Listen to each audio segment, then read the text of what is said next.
बता दें 5889, इन तीनों को भी अगर मिला दें नाटो देशों को, तो भी रूस का सामना करना मुश्किल हो जाएगा। एक और आंकड़ा आपके सामने रखते हैं, देखिए अब आप तीन देश एक साथ देख रहे हैं, नाटो के साथ अमेरिका और फ्रांस को आप देख रहे हैं, और इधर आप देखिए अगर रूस के जो साथी हैं, जब अमेरिका की बात आती है तो चीन साथ खड़ा हो जाता है, यानी जिनपिंग साथ आ जाते हैं। अगर नॉर्थ कोरिया की बात करें तो अमेरिका के मामले में नॉर्थ कोरिया भी रूस का साथ देता है, और अगर साथ में इन्हें ले आए तो 6329, यानी हर तरह से रशिया अकेले भी भारी है और इनके साथ तो और भारी है। किसमें कितना दम है ये हमने आपको बता दिया। अब आपको बताते हैं कि अगर इस्तेमाल हो जाता है न्यूक्लियर वेपन का तो कितनी तबाही है, एटॉमिक ट्रिगर अगर दबता है तो किस तरह का महाविनाश मचेगा। देखिए 3 से 10 लाख डिग्री, मैं फिर कह रही हूं 3 से 10 लाख डिग्री सेल्सियस तक तापमान बढ़ जाएगा, इतनी हीट जनरेट होगी। सोचिए झुलस जाते हैं लोग जरा सी हीट में, जरा सी गर्मी में। ये 3 लाख डिग्री सेल्सियस का तापमान है, कई किलोमीटर का दायरा इससे प्रभावित होता है। हमले के दायरे में जहां हमला होगा उसके दायरे में जितनी जिंदगियां होंगी, जो जीवन वहां पनप रहा होगा, वो पूरी तरह से समाप्त हो जाएगा। ये भी हम आपको बता रहे हैं। और हमले का लंबे समय तक असर होता है, दूरगामी असर होता है। हिरोशिमा नागासाकी में अभी भी लोग कहीं ना कहीं बॉडी डिजीजेस के साथ बॉर्न होते हैं। देशों के पास अब तक बताएं दुनिया भर में 13,865 परमाणु हथियार।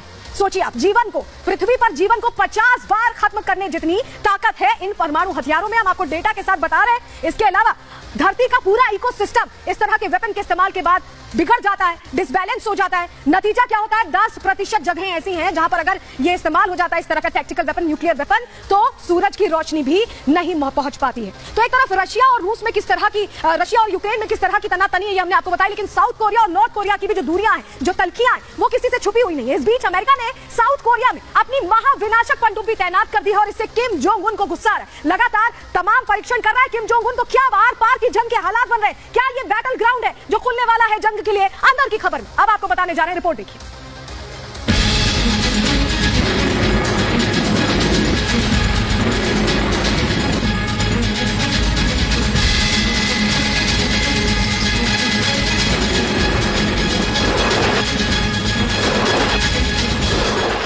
समंदर में किम का दुश्मन, बाइडेन के पास तबाही का रिमोट। कोरिया में बजेंगे जंग के नगाड़े। कोरियाई प्रायद्वीप को कोई महायुद्ध का दूसरा मोर्चा कह रहा है तो कोई तबाही का नया बैटलफील्ड। किसी को यहाँ महातबाही का ट्रेलर दिख रहा है तो किसी को जंग के नगाड़े सुनाई दे रहे हैं। इसके पीछे वजह है ये तस्वीरों में दिख रही सबमरीन। ना ये सबमरीन साधारण है, ना ही समुद्र का किनारा।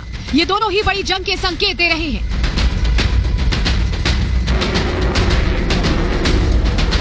इस सबमरीन ने बढ़ा दिया है कोरियाई प्रायद्वीप में तनाव।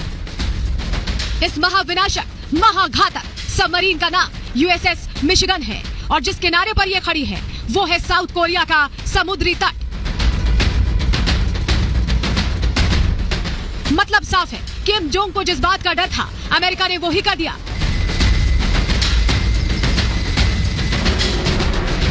किम की धमकियों के बावजूद अपनी महाघातक पनडुब्बी साउथ कोरिया में तैनात कर दी है, जिससे किम जोंग बेहद गुस्से में है। जंग के आसार बढ़ गए हैं, कब युद्ध छिड़ जाए कहा नहीं जा सकता।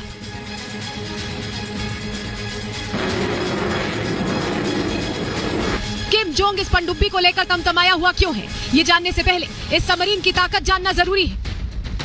ये सबमरीन परमाणु हथियार ले जाने में सक्षम है। 150 टॉम हॉक मिसाइल ले जा सकती है। इसे साउथ कोरिया के नेवल बेस पर तैनात किया गया है। अब इस सबमरीन को लेकर किम जोंग की परेशानी समझ लीजिए। अमेरिका और साउथ कोरिया काफी समय से युद्धाभ्यास कर रहे हैं। हर कुछ महीने में हो रही वॉर एक्सरसाइज से उत्तर कोरिया का तानाशाह किम जोंग भड़का हुआ है। उसने अपने हथियार गोदाम के दरवाजे खोल दिए। कभी वो मिसाइल दागकर साउथ कोरिया को डरा रहा है तो कभी परमाणु हमले की धमकी देकर दुनिया को दहला रहा है। माना जा रहा है कि अब एक बार फिर किम मिसाइल दागकर बाइडेन को अपनी ताकत दिखा सकता है या फिर आर पार की जंग का ऐलान कर सकता है। कुल मिलाकर हालात बिगड़ते जा रहे हैं। न अमेरिका पीछे हटने को तैयार है, न ही किम जोंग। दुनिया की धड़कनें बढ़ती जा रही हैं। कोरियाई प्रायद्वीप में कब जंग छिड़ जाए कहा नहीं जा सकता। सन की तानाशाह कब अपने महाविनाशक हथियारों का इस्तेमाल कर ले कोई नहीं जानता। Bureau report, Republic Bharat. तो आपने देखा किस तरह के हालात बन गए, लेकिन 3 ट्रिगर पॉइंट्स हैं, 3 ऐसी बैटलफील्ड्स हैं जो इस वक्त खुली हुई हैं और खतरा जहां पूरा मंडरा रहा है। आपके सामने ग्राफिक्स के जरिए पूरी जानकारी रखते हैं। देखिए, रूस यूक्रेन के बीच जंग जारी है। आपको इसकी जानकारी है किस तरह के हालात है, किसी से छिपे नहीं, क्योंकि 1 साल से ज्यादा ये युद्ध चल चुका है और अभी भी हालात गंभीर बने हुए, तनावपूर्ण बने हुए। यही वजह कि बेलारूस में देखिए परमाणु हथियार की तैनाती हो गई। ये तो पहली बैटलफील्ड की बात हो गई। अब दूसरी बैटलफील्ड बता रहे हैं आपको, साउथ कोरिया और उत्तर कोरिया के बीच कैसा तनाव। हमने आपको बताया कैसे यहां पर किम जोंग परमाणु हमले की धमकी दे चुका है और साउथ कोरिया के पास अमेरिका ने अपना महाविनाशक पनडुब्बी की तैनाती कर दी। अमेरिका ने घातक पनडुब्बी की तैनाती की है, ऐसे में यहां भी जंग छिड़ सकती है। तीसरा बैटल ग्राउंड का है, देखिए ताइवान चीन के बीच तनाव तेजी से बढ़ रहा है। ताइवान को चीन अपना हिस्सा बताता है, मानता है, उसको लेकर खुलेआम कह भी चुका है, लेकिन चीन के खिलाफ ताइवान के साथ अमेरिका